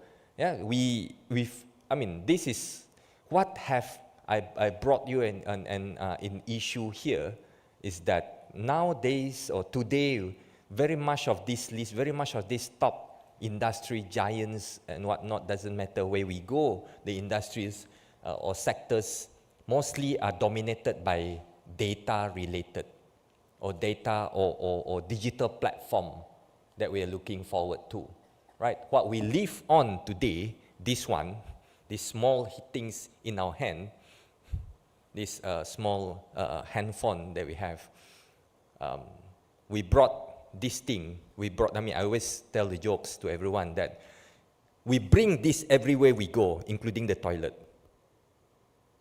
and we sleep with it. Or sometimes we rather sleep, we don't sleep with our spouse perhaps, or we sleep with the handphone beside us, charging. That's how important these things are today. This is part of the world, this is part of the life that we have today. So what is it inside here? Data. Everything that we have. Well, I'm holding it now also. I'm worried that someone called me, I guess, although on the keynote and so on. So, the world actually have moved, everyone knows that the world actually has moved from what they call the economy of atom to economics of bits, bytes, even to call it. Physical capital, now we move to data, network, algorithm. This is how the important thing, and of course this is not new to everyone, just to present to you, to reinforce the idea again, that data is a so-called new economic asset. No longer new. Data is a new economic asset. Data is the new oil. Data is the oil. So whoever hold the data, whoever have that information, actually will be able to have that kind of majority and control the businesses, the economics, and so on and so on. This again from my viewpoint. And this actually have disrupted the traditional economics model that we understand because of this digital platform, right? They challenge the conventional supply chain, labor market, taxation, accounting, economics, business, and whatnot, right? We're now talking about, or the world are talking about cryptocurrency, decentralized finance, financial innovation, pretty much into such a situation, right? Now we talk about digital platform, studies, courses, and everything else that involve one thing behind of all those things is data itself. And all those things is what we call, what I call as a mega trend that change how we view the world today. The shift from economics, the activity and going into digital platform and remote working is possible now. 7-8 years ago, before the pandemic, remote working might not be common. Now it's quite common. Having meetings through Zoom, through any other platform is quite common today. 10 years ago, that is something very, or attending conference in the sense of webinars is considered quite a normal thing today, but not perhaps 7 years ago. So things have changed. And also the environment and also the sectors, also the business, also the education system have changed too towards particular direction. So it's now possible to do an online course, fully online, and so on and so on. So all those things, what is behind those, as what I mentioned just now, was data itself. How important that we can capture the data, analyze the data, and what we can do with that data for the future, right? That's the second part, the third part that I'm going to talk about. So, yeah, just to promote it, we have this book actually coming up very soon in Springer that contributed from I think 14 to 15 chapters that talks about the future of economy in Asia, and that's the main theme of it. Right, so this part is very much related to the theme of the conference itself. Talks about business analytics, about data itself. This is pretty much related to what I'm talking about here. Would be like, we know that the data that we have at hand, how we're going to use it, not just to do the research as what researchers, all of us as researchers do, not just finishing at up the research or publish the article, publish in top journals and so on. But also, this data will be useful for the future, whether it's doing a prediction, projection, policy making, and looking into that particular direction. So there's a pretty much significant subjects or significant stages actually, which I know pretty common to everyone too, that talks about how useful is actually analytics would be at changes from the perspective of the data, how we can use the data to enhance our business, to enhance the economy, to enhance the accounting field, and the rest of it that we have here, right? So the use of that, the analytics today would of course, as what been written here in the slides, improve decision making, increase efficiency, enhance competitiveness, better risk management perhaps, and so forth, right? And in a very simple understanding of analytics itself, or data analytics, which the main theme that I'm talking about here, would be, there is 4 stages coming from descriptive, diagnostic, predictive, and prescriptive. Of course, everyone knows about these stages of the analytics. And where are we? What we are doing? Normally what we do as a researcher would come also from these 4 stages. When we collect the data, we estimate the relationship, and then we get some conclusion or implication, and then we see what we can do in the future. We provide some prescription. We provide some what's if scenario. What's if the business goes like this? What if this thing goes like that? We provide few scenarios. That's a part of having the data, having the data itself, and then you can use that for the benefit for the future, right?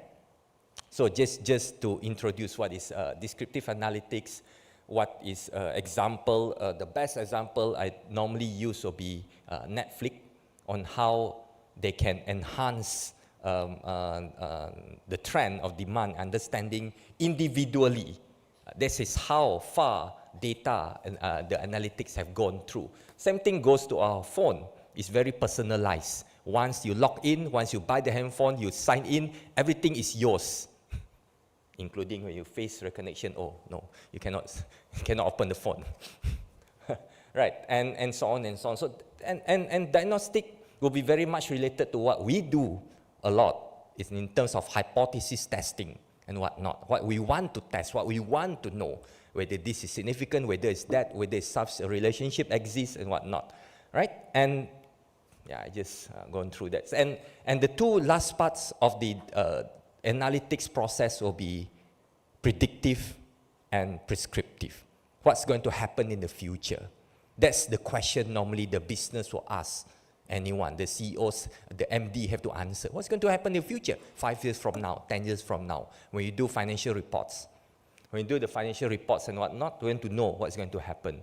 Based on historical data that we have, based on the data that we have at hand. How are we going to predict consumer perspective? How are we going to predict, whether the customer like your product, for example, and whatnot, right? Okay, so that's we call it like predictive. And prescriptive on one way would be like how it's going to happen if more data coming in. So that's why we can build a kind of dashboard so that real-time monitoring of that particular business, or in what we do, research.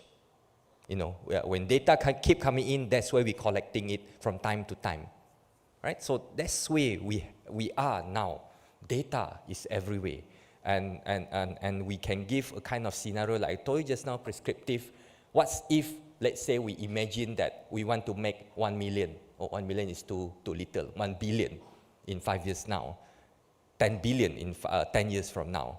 So what we need to do, what kind of strategies along the way, the kind of, and other words, right? And I bring in this concept, which entrepreneurship, creative destruction, and innovation.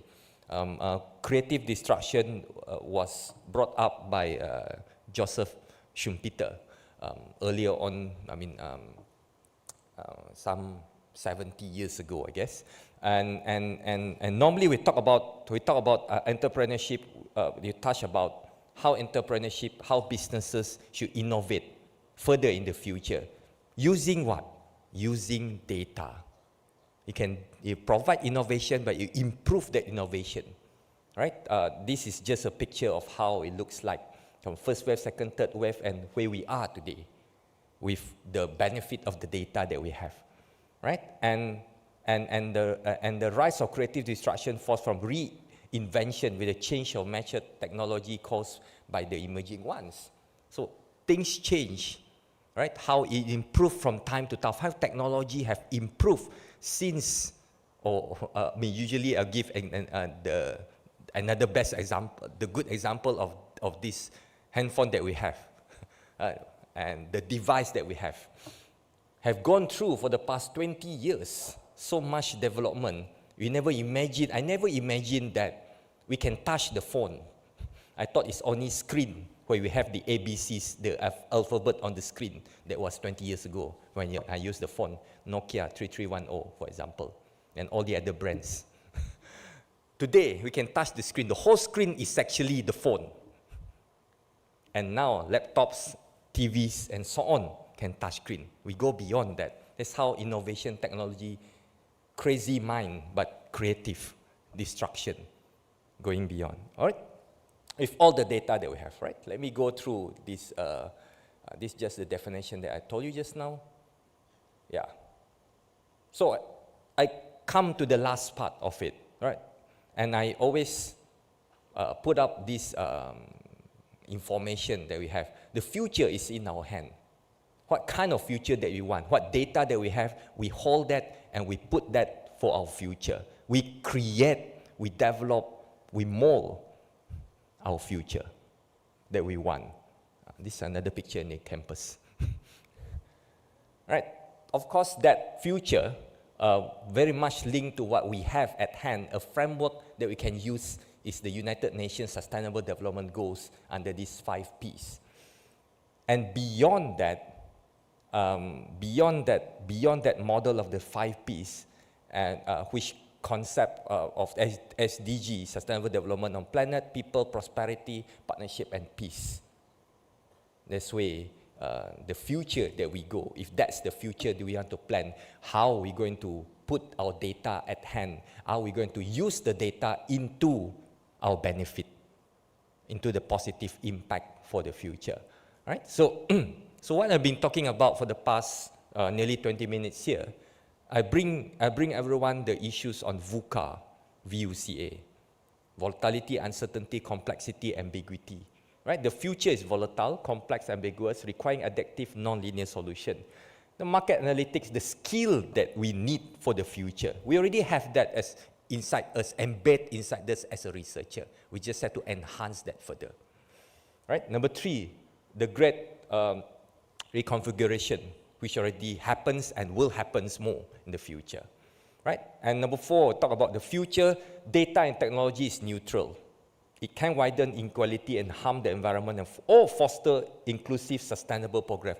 Inclusive, like the second speaker talks about maybe a little bit of bias inequality there, but inclusivity is something that a lot of journals are looking into right now, and hope the top journals are looking into that direction too.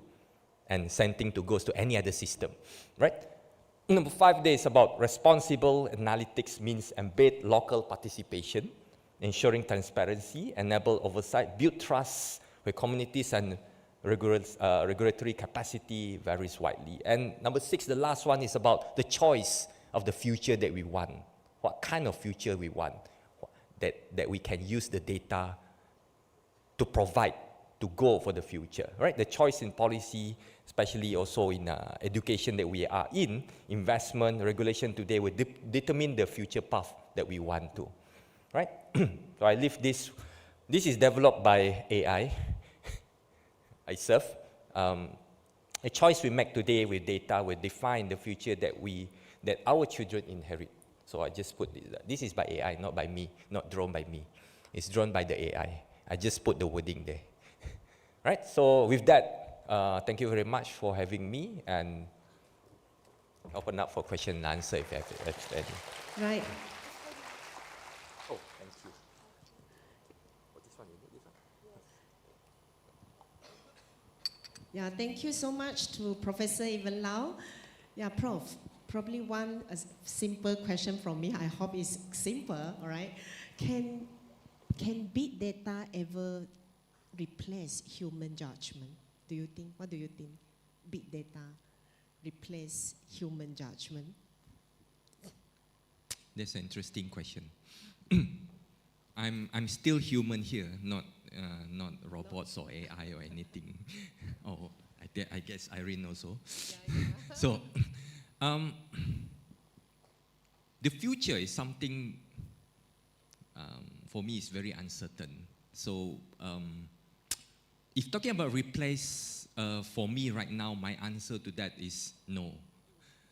But if you ask me 10 years later, I might have different view. 10 years or maybe 5 years later. But today, the big data or the AI is perhaps related to that and not replacing us. What it's supposed to do is to work hand in hand with human, or human work hand in hand with whichever data that we have and the technology that we have. That's what technological advancement is supposed to do, not to replace human. Don't worry, it's not like the movie of Terminator, if you watch the movie of Terminator. Okay. All right, thank you. Now I'd like to open the floors to the audience. If you have any question, can ask directly to our Professor Evan. Yeah, one question from the audience.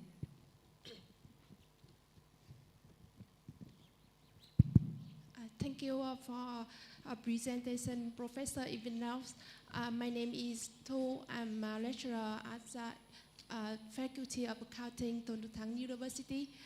For me, I'm really excited with the topic in the meeting. So I have a question for you. Recently, I have read about AI tool. So you can say about this statement, AI is better and better than people nowadays. It can relate, it can assist and replace many jobs than people. So you can say about your experience about this statement. Yes, thank you. I hope I get your question right. You're talking about AI, right? Again, quite related to what you're talking about here right now. You see, AI itself, like what I did just now. I mean, what I did yesterday actually to produce that picture, and a lot more other things that we do today. It assists, it helps us perhaps to do some basic tasks today much faster. You get some ideas and whatnot from there, and then after that you develop from there. Sorry, AI. I guess AI heard that. All right. So, but coming back to that situation is that, you know, we are living in the world where AI itself has becoming a part of our life, right? Not just the technology that we have, not just the AI that we know today, not just the, especially the generative AI that we have, that we use today. But then again, it starts off, again, I give the example of the handphone itself. There's technology, they have brought forward a lot of wonders there, right? And that actually changed the way that we view, changed the way we suppose with the help of the AI, with the assistance of the AI, things are much more efficient, much more faster in terms of perhaps innovation that I mentioned just now, and a lot of things, productivity perhaps, efficiency in terms of writing, research and whatnot today will be much faster, right? Just the concern perhaps is on the ethical side of it, and perhaps on how we use them. So rather than, I put in the last slide just now, responsible analytics. Perhaps there's another concept called responsible, how we use the AI itself. How we responsibly use AI, including, like I said, like what Prof. Irene just now asking, not just will robot replace us as a lecturer in the future? Do we want to be taught by a robot standing in front here rather than a human? I don't know that answer for it, but for now, we are still be able to do that, of course, because AI itself was built by human, and then AI needs a lot of data to produce, to predict, and so on and so on. So where the data come from? The data come from us, human. We provide the data, and then they can produce what we suppose, or what we want in our mind perhaps, and so on. So I guess there's still a gray area on that part. But then again, the future is exciting to see in that part. Right, thank you. Prof. Shazad have Yes, sorry, I'd like to take this opportunity. First, thank you for presenting it. And also want to hear your views and express some cautions for the researchers here today. As you say, AI generative only produces information or so-called knowledge based on what we already did, right? We supplied that information in some form or shape. Now, this is at the heart of the issues I was talking about earlier, epistemic injustice. So when you do the search or review, AI or ChatGPT, whatever you call them now, or big data, pick up the information, what is existing today, and it gives you the impression of neutrality, impression they have done thorough search. And that search we already know biased, because we know the knowledge we know today is biased in a particular angle, number one. So this is something we have to be aware as a researcher. Number two, AI does not necessarily pick up all the information that we have. For instance, in very local library, maybe there's some data, some information not connected to the internet. Those information will be marginalized if we do not question all the time this kind of knowledge AI is producing. So we need to be cautious as a researcher. Yes, take the opportunity of using AI. At the same time, we have to be very, very cautious, because this is a snapshot of knowledge, what we see on our screen. So this is something I wanted to mention. Thank you. And also I want to hear your views on it. Thank you very much, Prof. Udin, for this view. I agree on the part of course, on the part of cautious. It's very important. That's the function of us as a researcher, as a human, to know what we search, what we do, the information that you get, even from the AI, from all these generative AI apps that we have, whether we have to clarify them, we have to check, we have to know whether this is facts or this is just the fact that created by the AI. The AI can be very, that's the terms they use, hallucinate. AI hallucination. Well, or in a much more statistical words, perhaps hallucination can be predictive. You never know. From statistical perspective, right? We could predict something unknown based on unknown and produce unknown.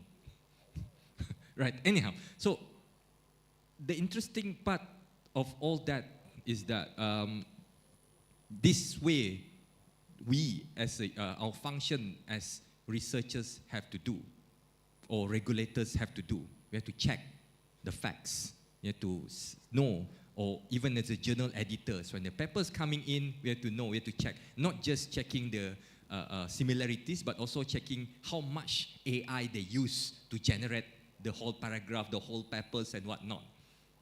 Right? That's the part, the cautious part of it. I totally agree with that direction. But where are we going to be in the future? And how well will this AI develop? It can, now not just the AI can see, can read, they can produce. Perhaps they already did forecasts. What else in the future they will do? They have feelings. Like us. Yeah. Right, okay. Right, thank you so much. And due to the time constraint, I have to stop the Q&A session. And let's put hands together to thank Professor Yvonne Lau once again. Right, thank you, Prof. Right. Okay, so with that, the keynote session has ended, and I pass back the floor to our MC. Right.